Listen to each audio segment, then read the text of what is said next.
Hello everyone, Paul Elam here again with A Voice for Men and part 2 of my talk regarding waging war with women. And I'll pick up where I left off, and this is really the good part. Whether any of this happens on a large scale anytime soon, the practice of treating women like absolute equals can bring really good things into the lives of any man who does it. I have not taken financial responsibility for a woman in a long time. Actually, since that date. It has not stopped me from getting laid or cut me out of female companionship if and when I want it. The result is that I don't ever feel like a woman is a financial anchor around my neck. I won't let them be. There are women who will carry their weight financially. You just have to cull them out from the majority of leeches to get to them, but they are there. And for a little trade secret here, just in terms of getting sexual satisfaction, there are plenty of women who will date men who pay the way and lavish them with gifts, but will then drop them like a lead brick and go crawl between the sheets with a guy who won't spend a nickel on them because he's the guy whose indifference to her princess bullshit gets her dripping wet. Let me illustrate this further. Many years ago, after a divorce, I was at a crossroads in my life. Even after a healthy period of grieving, I felt awkward about dating and was pretty unsure of myself when it came to women. And it suddenly occurred to me at 36 years old that I didn't want to do things with women like I'd ever done them before. Like any normal man, I wanted a connection with a woman, wanted sex, but I had realized that following my natural instincts about that had always led to a lot of difficulties and a lot of drama. So I started asking myself for the first time in my life, what is it about some men that set them aside when it came to women? Why did some guys, even ones without money or looks, always seem to have women around them? Why did other guys with good jobs, good-looking guys, whatever, guys that were very chivalrous, always seemed to end up standing there with a bunch of flowers wilting in their hand while the woman of their desire hopped on to ride bitch on a Harley behind some guy who acted like he didn't give a shit if she came or went? And of course the answer was right there in front of me. The answer was, despite my logic screaming that it wasn't so, that the guy on the Harley didn't give a shit. It was his indifference that made the difference. So with nothing to lose and a newfound determination to change my life, I set about going after that difference. And I ended up kicking myself for not having done it 20 years earlier. In a nutshell, here's what I did. I joined a social club. Which one doesn't matter. There are thousands of them. The point is that these people met to party and do other things on a regular basis. This time, rather than scan the group for a woman I was interested in and look to grab her attention, I simply went there and interacted with people as though they were all men.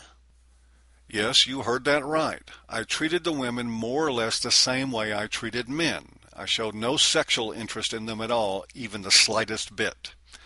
I arrived at events late and left early. I carried myself with absolute confidence even when I didn't feel that way. I made it a point many times when talking to women to let something else other than another woman get my attention and then to say excuse me and go off to involve myself in whatever else it was as long as it didn't involve them. I also carried an air of preoccupation as though there was always somewhere else I wanted to be. To cement this, I checked my watch as though concerned about the time pretty regularly. After just a few weeks of this, a woman who I actually did have my eye on secretly stopped me on my way out of an event. We were in a loud club, so she had to lean in and talk into my ear, and clearly pushed her tits into my chest as she did so. "You're always leaving," she said. And I knew right then and there that I had her. I made up some shit about being busy, but told her that I would see her the next time, putting my hand on her ass as I spoke. Well, the next time she went home with me, and what followed was even more amazing. From that point on, the women in that particular group were lining up, not to date me, but to fuck me. I even had one approach me at another event and ask me, "When is it my turn?" Now, guys, this is not bragging about exploits. There is something very valuable here for men and for MRAs.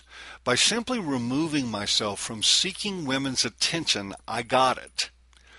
But much more importantly, I changed the dynamics of power between myself and women. Instead of me picking a woman and trying to figure out how to get her attention, the whole goddamn lot of them were picking me and trying to get mine. And that, my friends, is about a whole lot more than getting pussy. It's about understanding that for eons men have played the mating game by acting like trained seals, balancing balls on their noses and clapping their flippers in hopes of being tossed a piece of fish. And once they get that fish, they do everything they can to keep it coming from the same source. This is ultimately the power of women in our feminazi society. For if men were not ever in search of that scrap of dead fish, if their baskets were full without having to work for it, none of this bullshit we fight against in the men's rights movement would even be happening. Feminists had it totally right in their approach to gaining power.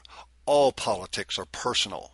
It is the mainstay of their movement and why shame is such an effective tool to keep men's mouths shut as they go about undermining everything in sight.